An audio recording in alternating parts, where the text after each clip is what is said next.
अस्सलाम वालेकुम। अब हम बच्चों 10th का नेक्स्ट टॉपिक पढ़ेंगे। टॉपिक क्या है? Change in mass during a chemical reaction. अगर आपको बच्चों law of conservation of mass याद हो तो वहाँ पे लिखा होता है कि energy can neither be created और nor destroyed but it can be change from one form to another form. मतलब आप एनर्जी को बना नहीं सकते, एनर्जी को डिस्ट्रॉय नहीं कर सकते, बट उसको उसकी एक फॉर्म से दूसरी फॉर्म में चेंज कर सकते हो। क्लियर? सो इसी तरह हमने change in mass during a chemical reaction के बारे में पढ़ना है कि आखिर केमिकल रिएक्शन के दौरान मास चेंज कैसे हो सकता है। So the total mass of the chemical reaction always remain the same और ये ओबे करता है लॉ ऑफ कंजर्वेशन ऑफ मास को। बट बहुत से ऐसे केमिकल रिएक्शन है जिसमें टोटल मास जो है वो सेम नहीं रहता, मतलब जो रिएक्टेंट का मास है वो प्रोडक्ट का नहीं होता। फॉर एग्जांपल हमारे पास बच्चों एक इस तरह का एक ओपन कंटेनर है। इस ओपन कंटेनर में आप कोई भी रिएक्टेंट्स लो, जब आप इन रिएक्टेंट्स को रिएक्ट करवाओगे तो ऑब्वियसली बात है प्रोडक्ट बनेगा। अब इनसे क्या बन रहा है? प्रोडक्ट बन रहा है। क्लियर? अगर आपके पास रिएक्टेंट में या प्रोडक्ट में कोई भी चीज़ गैस है और अगर आप सिस्टम कौन सा ले रहे हो? ओपन सिस्टम ले रहे हो, ठीक है? तो ऑब्वियस सी बात है अगर गैस होगी तो वो तो यहाँ से एवेपोरेट कर जाएगी, इवॉल्व हो जाएगी, तो फिर आपके पास रिएक्टेंट एंड प्रोडक्ट का मास तो एक जैसा नहीं रहेगा ना। सो इस केस में जो केमिकल रिएक्शन है उसमें मास सेम नहीं रहता है just because of the gas. Clear? So for example अभी हमारे पास ओपन कंटेनर है। क्लियर है? अगर तो इस ओपन सिस्टम में दो चीज़ें हैं, हमने सिस्टम कौन सा लिया हुआ है? Open system. क्लियर? अब अगर तो बच्चों ओपन सिस्टम में जो गैस है वो इवॉल्व हो रही है, ठीक है? इवॉल्व का मतलब क्या है कि ये हमारे पास एक ओपन सिस्टम है और गैस अंदर से बाहर जा रही है, ठीक है? तो इस केस में जो मास होगा वो क्या होगा बच्चों? रिड्यूस होगा।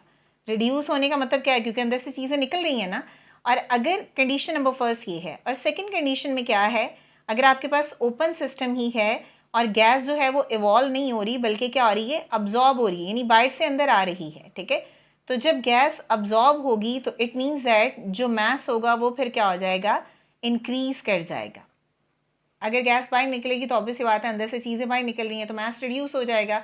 बट अगर मास अब्जॉर्ब हो रही है बाहर से अंदर तो इट मीन्स दैट कि चीज़ बाहर से अंदर एंटर हो रही है, आ रही है, तो इस केस में मास क्या होगा बच्चों? इंक्रीज हो जाएगा। क्लियर? हम एक एग्जाम्पल लेते हैं क्लियर एग्जैक्ट, जिससे आपको मजीद क्लियर हो। ये है हमारे पास एक ओपन क्रूसिबल।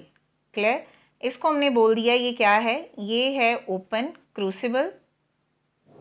इसके अंदर हमने बच्चों मैग्नीशियम का इस तरह का एक रिबन रखा हुआ है, इसको हम क्या बोलते हैं? ये है मैग्नीशियम रिबन, ठीक है? एक पट्टी से स्ट्रिप से हमने कार्ड के अंदर रख दी है, ठीक है? अब आपने क्या करवाना है? इसको आपने बर्न करवाना है। ऑब्वियसली बात है बर्न करवाओगे, बर्निंग होगी तो ऑक्सीजन की प्रेजेंस में ही होगा ना, और सिस्टम ओपन है। बर्न करवा रहे हो तो मीन्स मैग्नीशियम जो है वो ऑक्सीजन के साथ इंटरेक्शन करके बेसिकली क्या बना रहा है? मैग्नीशियम ऑक्साइड बना रहा है। बैलेंस करोगे तो 2 इधर आ जाएगा, 2 इधर आ जाएगा, बल्कि भी बैलेंस करने की जरूरत नहीं है, तो हम सिर्फ प्रोडक्ट बता रहे हैं, ठीक है?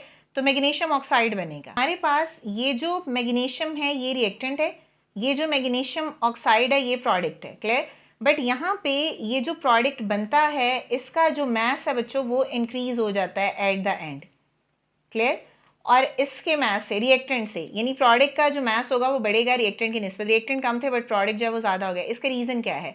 देखो ओपन सिस्टम है, जब ओपन सिस्टम है तो ऑब्वियसली बात है मैग्नीशियम जो है वो बाहर से ऑक्सीजन भी लेगा तो उससे भी रिएक्ट करता जाएगा तो प्रोडक्ट ज़्यादा बनते जाएंगे। क्लियर? सो इस वजह से जो है वो प्रोडक्ट का मास जो है वो इंक्रीज कर जाएगा। और अगर आप चाहते हो कि सेम मास रहे फिर आप इस काम को क्लोज कंटेनर में करवा दो। क्लियर?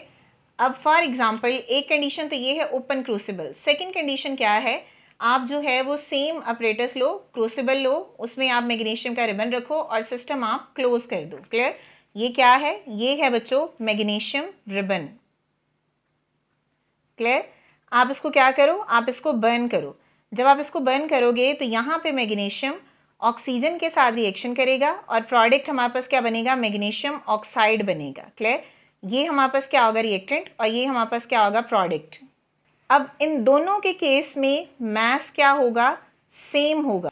अब इस केस में मास क्या है? दोनों का सेम है। क्यों? क्योंकि हमने यहाँ पे जो सिस्टम है वो कौन सा लिया है बच्चों? वो हमने क्लोज रखा है। तो यहाँ पर हमने क्या पढ़ा कि अगर सिस्टम ओपन होगा तो चांसेस हैं कि मास जो है वो चेंज हो सकता है, वो भी उस केस में जब आपके पास रिएक्टेंट या प्रोडक्ट गैस हो।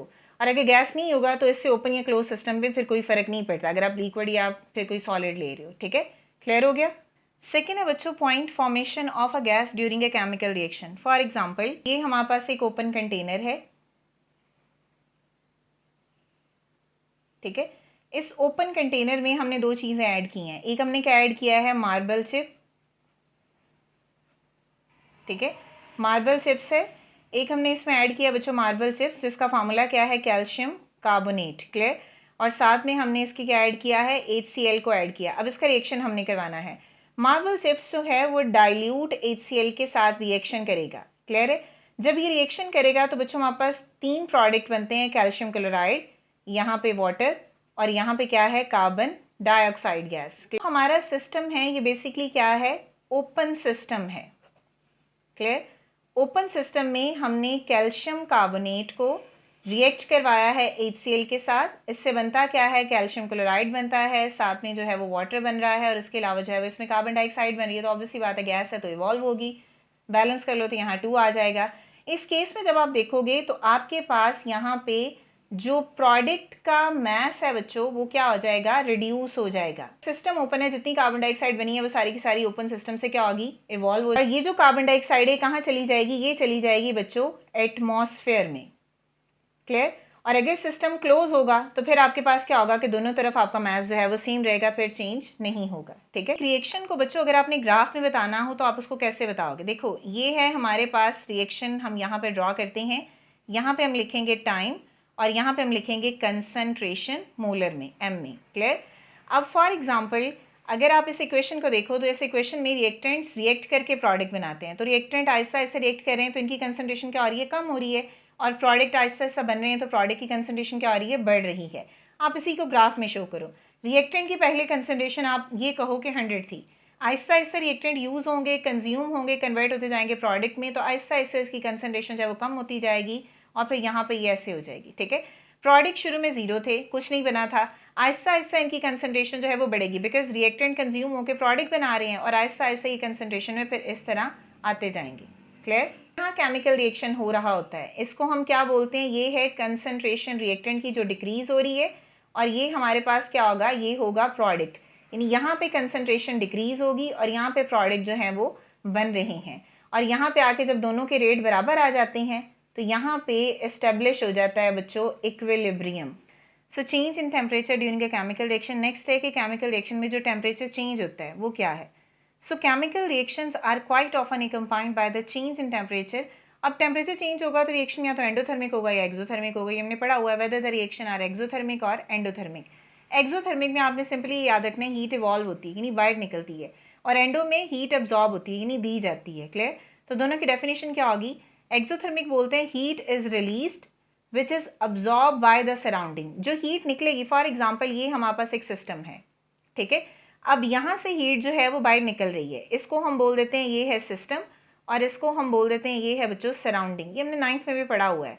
तो हीट रिलीज होगी, कहाँ जाएगी, सराउंडिंग में जाएगी। सराउंडिंग उस हीट को अब्जॉर्ब करेगी, और यहाँ पे टेम्परेचर क्या हो जाएगा बच्चों, इंक्रीज हो जाएगा। देखो heat is released which is absorb, और रिलीज कौन कर रहा है बच्चों, सिस्टम रिलीज कर रहा है हीट को, और अब्जॉर्ब कौन कर रहा है, सराउंडिंग, क्लियर। हीट रिलीज कौन कर रहा है, सिस्टम, और अब्जॉर्ब कौन कर रहा है, सराउंडिंग में अब्जॉर्ब हो रहा है। सराउंडिंग का टेम्परेचर जो है वो इंक्रीज कर जाएगा। ऑपोजिट यहाँ पे आ जाओ, क्लियर। ये सिस्टम है और यहाँ हमारे पास क्या है, ये है बच्चों सराउंडिंग, क्लियर। तो सराउंडिंग से हीट कहाँ जा रही है, अंदर जा रही है। तो यहाँ पे अब जो टेम्परेचर है सिस्टम का वो बढ़ जाएगा, यानी बाहर का टेम्परेचर क्या हो जाएगा, कम हो जाएगा, और सराउंडिंग क्या हो जाएगी, कूल हो जाएगी। तो एंडो में क्या होगा, हीट एब्जॉर्ब होगी फ्रॉम सराउंडिंग, यानी सराउंडिंग से हीट लेंगे, cause the temperature of the system increase, यानी अंदर का टेम्परेचर पे बढ़ जाएगा। एक्सोथर्मिक में एग्जांपल है बच्चों हमारे पास कैल्शियम ऑक्साइड की। कैल्शियम ऑक्साइड का जब वाटर के साथ रिएक्शन होता है, कैल्शियम ऑक्साइड को हम बोलते हैं क्विकलाइम। जब हम इस क्विकलाइम को वाटर के साथ रिएक्शन करवाते हैं तो कैल्शियम हाइड्रो ऑक्साइड बनता है जिसका नाम है स्लेकलाइम। रिएक्शन एक्सोथर्मिक होगा, यानी इसका जो डेल एच है, जो चेंज है वो क्या होगा, नेगेटिव होगा, क्लियर हो गया। तो नेक्स्ट है बच्चों एंडोथर्मिक रिएक्शन। इसमें क्या होगा कि जब आप अमोनियम क्लोराइड को आप जो है वो मिक्स करते हो किसके साथ, अमोनियम नाइट्रेट के साथ, यानी NH4NO3 के साथ। जब यहाँ पे बच्चा अमोनियम क्लोराइड और अमोनियम नाइट्रेट को डिजोल्व करते हो वाटर में, तो इस केस में जो हीट है वो क्या होती है बच्चों, अब्जॉर्ब होती है, ठीक है। यानी अब्जॉर्ब होती है मीन्स हीट दी जाती है तब ये मिक्स होते हैं वाटर में, यानी यहाँ पे डेल एच क्या होगा बच्चों, पॉजिटिव होगा, ठीक है। शॉर्ट जी, जब आप टेम्परेचर इंक्रीज करोगे तो रेट ऑफ रिएक्शन क्या होगा, इंक्रीज करेगा। ठीक है, बहुत से ऐसे रिएक्शन है जिसमें रेट जो है वो डबल हो जाता है for every 10 degree rise in temperature. अगर आप टेम्परेचर सिर्फ 10 डिग्री इंक्रीज करते हो तो रिएक्शन क्या हो जाता है, रेट उसका डबल हो जाता है। क्लियर। कुकिंग फूड में भी हम क्या करते हैं, हाई टेम्परेचर का इस्तेमाल करते हैं, इससे रिएक्शन स्पीड अप हो जाता है, यानी ब्रेक डाउन हो जाते हैं कंपोनेंट फूड के, फिर वो हमारे खाने के काबिल हो जाते हैं। तो ये था बच्चों आज का हमारा टॉपिक। आई होप कि आपको क्लियर हो गया होगा। अगर स्टिल कोई भी क्वेश्चन है तो आप कमेंट कर सकते हैं। नेक्स्ट वीडियो तक के लिए अल्लाह हाफिज।